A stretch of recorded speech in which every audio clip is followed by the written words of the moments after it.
Welcome back to the Football Kingdom podcast.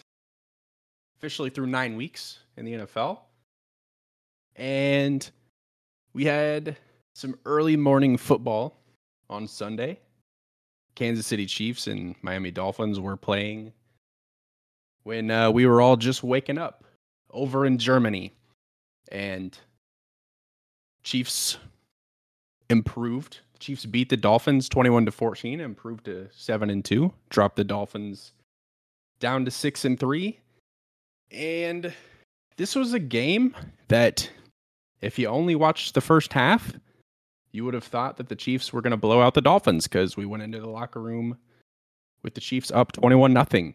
And this game ended up being way closer than it really ever needed to be. Final score of 21-14. Very interesting game. Tyler, what are your thoughts on this Chiefs game? Yeah, 8:30 a.m. at Deutsche Bank Park, which I really liked. That stadium is really cool. German fans really came out for the Chiefs, which is awesome. There was a huge, land of the free, home of the Chiefs was awesome. But yeah, the Chiefs of it all, it was a great first half, dominating defense, and the offense kind of looked, they had a couple of stumbles, but they looked like they had, momentum or actual, synergy for the first time. And you're like, okay, now we're going to see this Chiefs offense come out and explode. This is going to be like, 38 points or something. And literally scored 0 points in the second half, and are honestly quite lucky if you think about it. Because really the Dolphins, they kind of fell apart too. Like their passing game was just, just off time. They had no timing together. Because that first half, I think the Dolphins had 3 third downs that were all like 26 yards or something. Like, how many was that? I mean, they had like 3 or 4 third downs that were like 3rd and 20, or 28. It was insane. And they were 0 for 5 for third downs. They had 110 total yards. Just no explosive plays, no speed. And the Chiefs only had like 200 yards in the first half too, but sure. Yeah, this is the worst offensive performance by Miami to date. But I think you got to give the Chiefs defense a lot of credit once again. I feel like we've been saying it every week that Chiefs defense has really kind of been the reason that they are sitting at the top of the AFC at 7-2. Yeah, Snead shut down Tyreek Hill. He had 62 total yards for the game. I mean, just a shutdown performance by Snead. He had a weird play that took him out for a second. He thought maybe concussion protocol, but he was back in there. I was told that Tyreek Hill was going to put up 200 against the Chiefs. Yes. By Tyreek. As much as I miss him on our offense, he needs to take a step back, I think. I don't understand. Since the day he left, he's just like, I don't have anything against the guy, but stop talking. You're not doing yourself any favors. Like you got your money. I don't know if it's remorse for leaving or what it is with him, but like, dude, you can't sit here and be like, I'm gonna put up 200 and then lay a fat goose egg when you get. Yeah, he really did. Come on. He talked trash about he's got a new touchdown celebration that he wants to put out, and it's like, okay, well, let's see. And he found out, and there was talk about when he did leave, like he wanted, I think the Chiefs offered him like 50 some million, and the Jets and Dolphins offered 70, and his mom reminded him, like, we don't have to pay taxes in Florida. And then he was like, oh, well, I always wanted to play here. It's like, okay, sure. Okay. So that's where he's coming from. It really was about the contract, but I just don't get that, man. Like he could have stayed with Mahomes and just dominated. And he's doing, they're doing pretty good work, but they've honestly, they really haven't beat really good teams. The Dolphins this year, I No, had they the are list, but they widely considered pretenders by yeah, most people around the NFL because right. they've yet to beat anybody or really look good against anybody that they're going to see in the playoffs. Yeah, and it just goes back to the Chiefs' stumbles. Like, why did they not make moves before the trade deadline?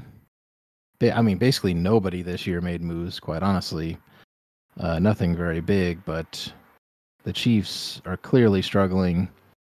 I mean, I didn't really see it. I kind of heard them talk that, they were really, for the first time, kind of double teaming Kelsey, and he had, I think, 3 catches or something. And, I think Rashee Rice only had 2 targets for 2 catches. Like, I just don't understand what is happening with the offense right now. Because you really are like, I guess what I'm trying to say is, like, this is not the old Chiefs. This is the first time where you're like, they just don't have the firepower to just shut teams down and go score 30 points like they used to. Yeah, no, they clearly, this really still shouldn't be a story in week 9 of the NFL going into week Right. 10, but With this is an Mahomes as the offense quarterback. that's still trying to figure it out. If you look at the snap counts from last week, we were told going into this season, Kadarius Toney was going to be the Chiefs' number 1 guy. But he had the least snaps from a wide receiver, and it wasn't close. Toney was on the field 7 times for the offense. Rashee Rice was on top. Catch. Yeah, he target. He might as well have just stayed in Kansas City. Right. Rashee Rice. Yeah, he did have a good play. It was 17 yards. It was a first down, but yeah.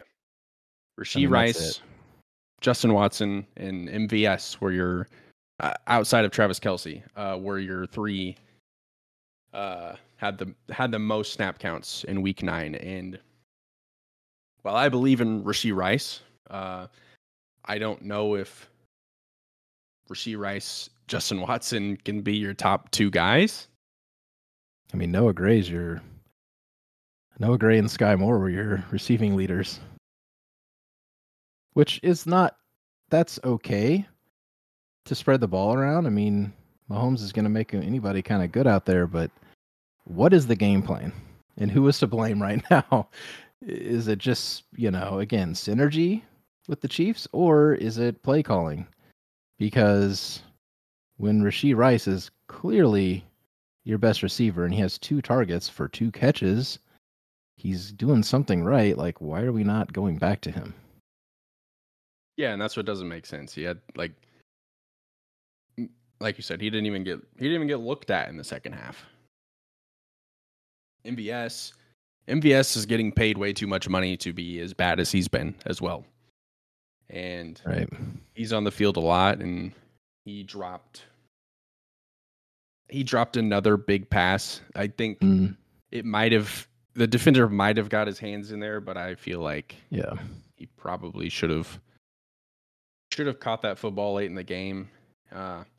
It's just frustrating I think it's just because we've gotten used to the high-powered offense, right? Really efficient Chiefs teams that we've seen since Mahomes has been here, and I think we all have just kept telling ourselves that it's going to be fine, they'll get it figured out, and thanks to the defense, the Chiefs are 7-2. Yeah, and that's kind of with all that being said, they are 7-2. It's like they're getting the job done. Like they're good enough to, put games away and win games. Bad loss against a bad Broncos team, but happens in your division. Yeah, the Chiefs D is actually for real though. I mean, this is this isn't like a fluke, you know, this far into the season. There was a tweet that I did not write down who it was, but they've kept 5 teams 17 points or less. Only 2 opponents broke 20. None higher than 24. Yeah, I mean they're shutting people out, and it's passing the eye test. Like this defense is for real, and it's really weird to not have the offense right there with them. Yeah, they're a team that I feel like, or a defense that I feel like they could be the reason that this Chiefs team wins the Super Bowl. Right. And yeah, I'm gonna keep giving you props for calling out McDuffie being like one of the best players, because he's far and away, you know, just a playmaker. And there was all this talk about we wouldn't have McDuffie without, you know, the Tyreek Hill trade. So I think they got Karlaftis in that draft as well, and it really shored up the defense with those draft picks. They also had one of the coolest defensive touchdowns you'll ever see. Just about to say that. That was one of the coolest plays I've ever seen. Just this huge explosive, you know, Tyreek catches it. McDuffie, it was McDuffie who caused the fumble. Yeah. Right. And then to get that to lateral to a you know, very Travis 6 Kelce points of him. Right. I mean, that was next level. That was so much fun to watch and scream from the couch. But yeah, I don't know. Dolphins are kind of, I mean, geez, Mostert was carving the Chiefs up. They stopped going to him. It was that last 2-minute drill that they had. You obviously can't be running the ball, but like put the ball in his hands, you know, and the Chiefs maybe lose because their passing game, like he had that one, you know, out route down the side that he just mistimed. They weren't on the same page, but yeah, their whole passing game was really not working today. But yeah, both of these teams are just, there hasn't really been any. I was expecting like 30 to 40 or something, you know, these two teams to go kind of head to head, and there really hasn't been a true shootout between two contenders, I don't believe, this year. It's mostly been the middling to kind of lower level teams that have really had these big shootouts, but I don't know. They're getting it done 7-2, but just hopefully the bye week they'll figure something out and whatever is going on, because this is not Chiefs like. And we can't move on. We can't move on from this game without discussing the fact that Chris Jones gave the Dolphins 4 points. That, especially after the Colts game last year, he's been so well behaved, because every time he gets a sack, he is running to the sidelines. You know, if it's third down and he sacks the quarterback, he doesn't say a word. He gets up and goes to the sideline. And I don't know what's going on. We're dominating them. At that point, they probably didn't even have any points. I don't even remember, but what's he thinking? You know, how is he so frustrated in that game? It made no sense. Yeah, it was 21-7 at that point. I think it was going to be like 4th and 15 or something, 4th and forever. And they were the Dolphins were going to have to kick a field goal. And just like, okay, so we're good for one, you know, Chris Jones trying to single-handedly lose a game for the Chiefs one time a year. Is that what's happening? Yeah. That just, made no sense at all. We also, sorry, you had any more on that? No, go ahead. We also can't get out of this game without talking about the 3rd and 1 in the fourth quarter with 3 minutes left. Like, that's been the story too, like short yardage, but there was maybe 3 D linemen on the line, and it's 3rd and like half a yard. And I'm sitting there seeing it on my couch. I'm like, okay, Mahomes is going to quick snap this and just take it. And he doesn't. He like checks the defense, takes his time, doesn't even get doesn't even complete the pass. Like, what are we doing? That's what they need to figure out in the bye week. They're going to have to start taking away cheeseburgers from Andy Reid every time they can't get 1 yard because Something. it's it's it's so frustrating. I don't know.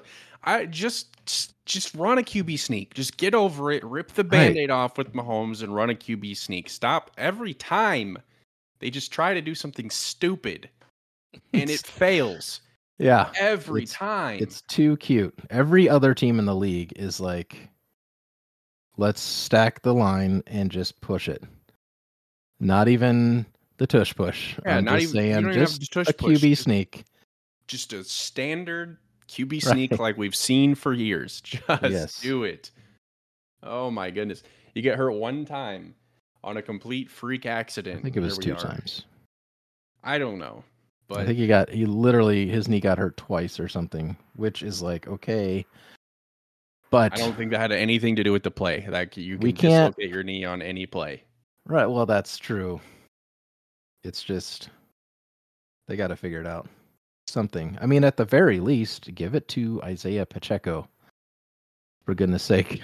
Yeah, but it's these little gadget passes that just kill the game. Yeah, leading up to that 3rd and 1 that they didn't get, I think Rich Eisen was like, "Oh, all the Chiefs need to do is move the chains 3 times and look at out here with a win."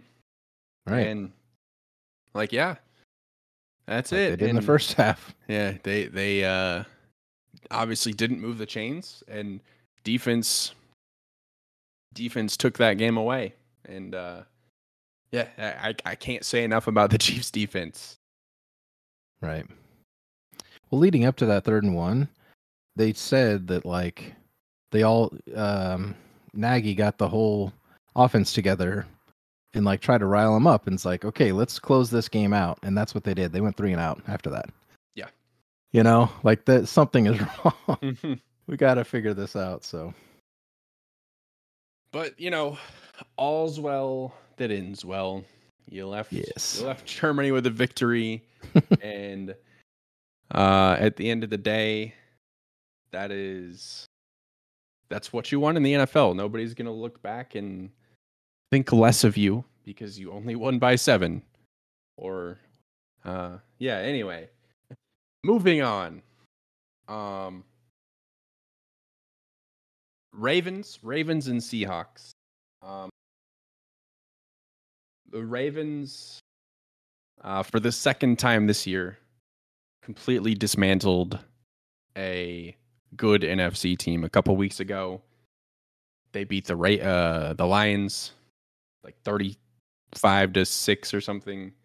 This week they beat the NFC West leaders, the Seahawks. They beat them 37-3, and the Ravens, as a Chiefs fan, probably outside of the Bengals, because I see the Bengals coming. If I'm looking over my shoulder at them, I see them. The Ravens are the one team that I am genuinely worried about in the AFC. They have a couple of bad losses on their resume against the Colts and a game that they coughed up against the Steelers. But outside of that, their defense is great. I think Lamar has looked better than he has in previous seasons. I mean, I know he's won an MVP, but I think he looks good. I know the stats probably aren't there for some people. And he's healthy, which is something that we talked about leading into the season, was that you and I thought that the Ravens could be a good football team if Lamar is healthy. And here we are. Yeah, and I still kind of look at them very similar to the Chiefs, which is still pretty dangerous. Like you could look at their schedule and who they've beaten and who they lost to, and you're like, come on, really?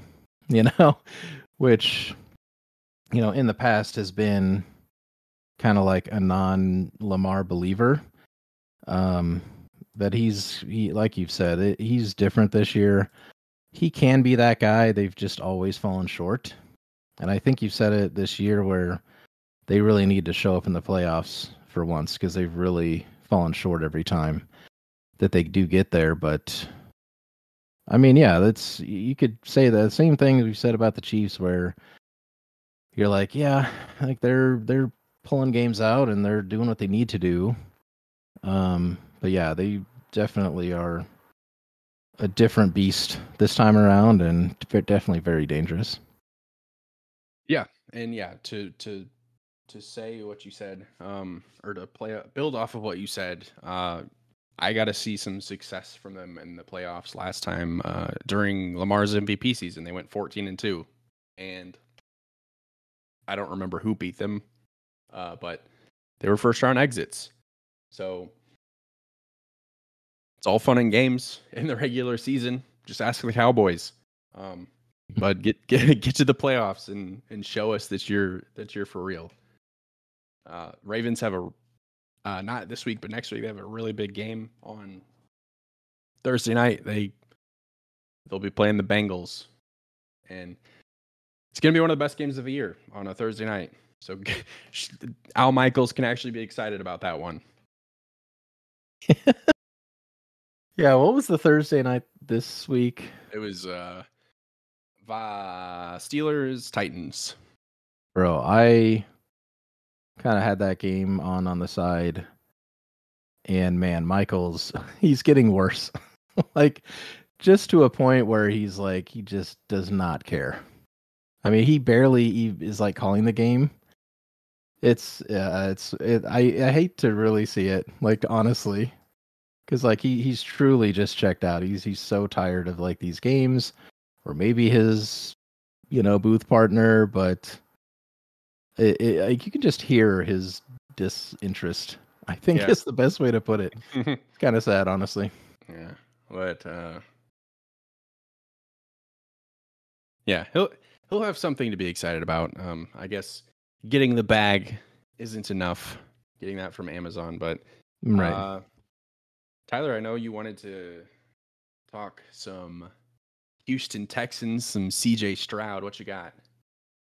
Man, this was I only caught like the last like 4 minutes of this game, but man, it was an amazing 4 minutes because you've got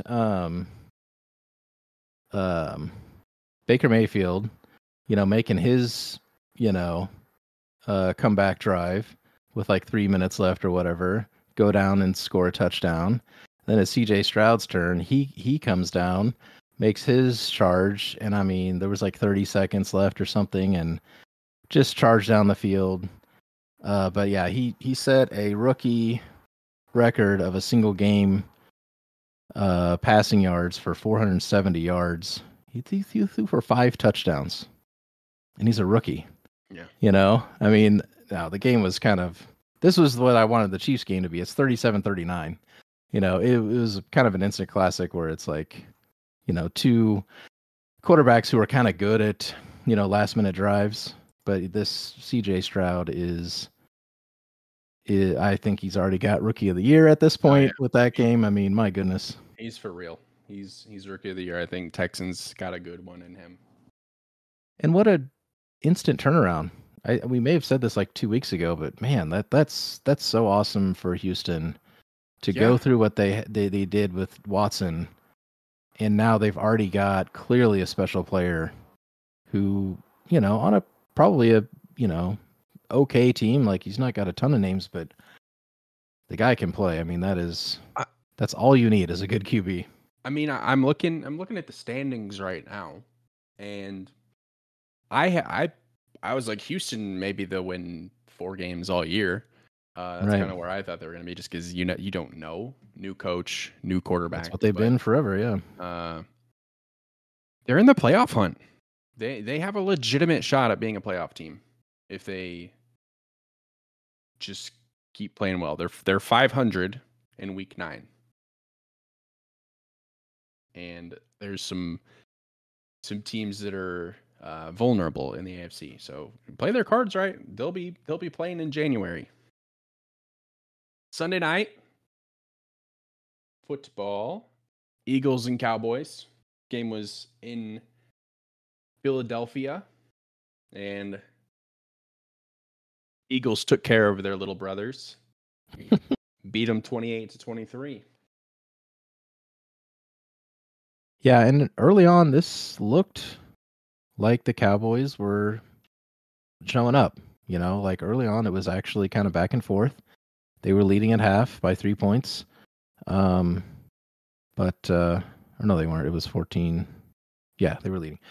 But yeah, it's same old Cowboys, quite honestly. It really turned into mental mistakes, penalties, Dak not seeing people open, taking huge sacks. I mean, and then of course it came right down to the end, and they couldn't get it done. Just another example of just coming up short. Falling short. Yep. Yeah. Eagles are 8-1 now. Clearly, the best team in the NFC. Best record in all of football. Dropped the Cowboys to 5-3. Cowboys again, another team that they lose to good teams. Yeah, and I mean honestly, the Eagles. It's a weird game. There were some fights and an actual kind of rivalry type, tension out there on the field. But pretty good game. But yeah, the Eagles are still super strong. Nick Sirianni still. He reminds me of like an overly excited like kid on the sidelines. Like he's just like he's got all this swagger, whenever they score touchdowns, like he's looking up at the crowd like, yeah, we did that. He's just got this huge, head on the sidelines of and rightfully so. They're 8-1 and have one of the best quarterbacks in the league, and meet the Chiefs in 2 weeks. This is the other thing I didn't realize of like Eagles are on a bye as well. That's going to be an insane game. Both. Eagles Chiefs bye, and then they see each other. Yeah. Week 11 Super Bowl rematch, and one of the most anticipated games of the year. So Andy Reid is really good coming off the bye. Hopefully they figure out their offense between now and then. Yeah, that's a Monday night game too. It's going to be really good. It's at Arrowhead as well. Mm-hmm. Yeah, let's talk some Bengals Bills. Bengals and Bills met. I think I might have accidentally said that the Eagles and Cowboys played Sunday Night Football, but doesn't matter. It's fine. Bengals Bills met in the regular season, and this is the first time they've seen each other since outside of the playoffs. This is the first time they've seen each other since the Damar Hamlin incident in Cincinnati about a year ago. So a lot of stories and a lot of emotion coming into this game. Bengals, Joe Burrow is healthy. Bengals have just been kind of doing what they have done the last 2 or 3 seasons and get off to a slow start. And, now they're on fire and are just kind of moving their way up the standings. The Bills kind of in an interesting spot as a franchise. Really needed to win this game, especially considering the loss that the Dolphins had earlier in the day. But Bengals beat the Bills 24-18. Yeah, they decided to blitz Joe Burrow, and he scored 14 points in the first quarter, which is not what you do. I mean, you could blitz Burrow earlier in the season when he was kind of hobbled, but yeah, I am so impressed with Burrow. It's kind of annoying because they're really the one team that is kind of stood up and beat the Chiefs. But yeah, Burrow, you got to respect the guy. It's tough to root for them because they really do have the best games against the Chiefs, but they're making a huge push after going. What did they start 3-0 or 0-3? Was it just 0-2? 0-2, 1-3, I believe is what they were. Yeah, something like that. So, but yeah, I mean, they're coming right back. As we said with the Ravens, they're 7-2. They're still last in that AFC North, but I mean, the Steelers and Browns, don't really see them hanging around with the Bengals, and that'll be a really interesting division there with them and the Ravens. But yeah, back to the game of the Bills. I don't know. I mean, the Bills, you're just not seeing Josh Allen like be himself, like where he kind of just puts the team on his shoulders because he's got no run game and he's the run game. Like he didn't even have that in this game really, and I don't really know what to make of the Bills this year. They've just kind of been all over the place. Yeah, looking at it, Josh Allen was the leading rusher, and he had 44 yards. Yeah. 44 yards isn't anything to call home about. And especially when it's your quarterback. It's weird. Bills are 5-4. They've been a powerhouse in the AFC for about the last 4 or 5 years, and I'm starting to see that I don't know if that's who they are anymore. This is the second year in a row where they can't even really talk about being the 1 seed and getting the first round bye. They need to focus on getting back to the top of their division and making sure that they make the playoffs. Yeah, I mean, I think they're good enough. I mean, as we saw with the Dolphins, I think in that division they're beatable.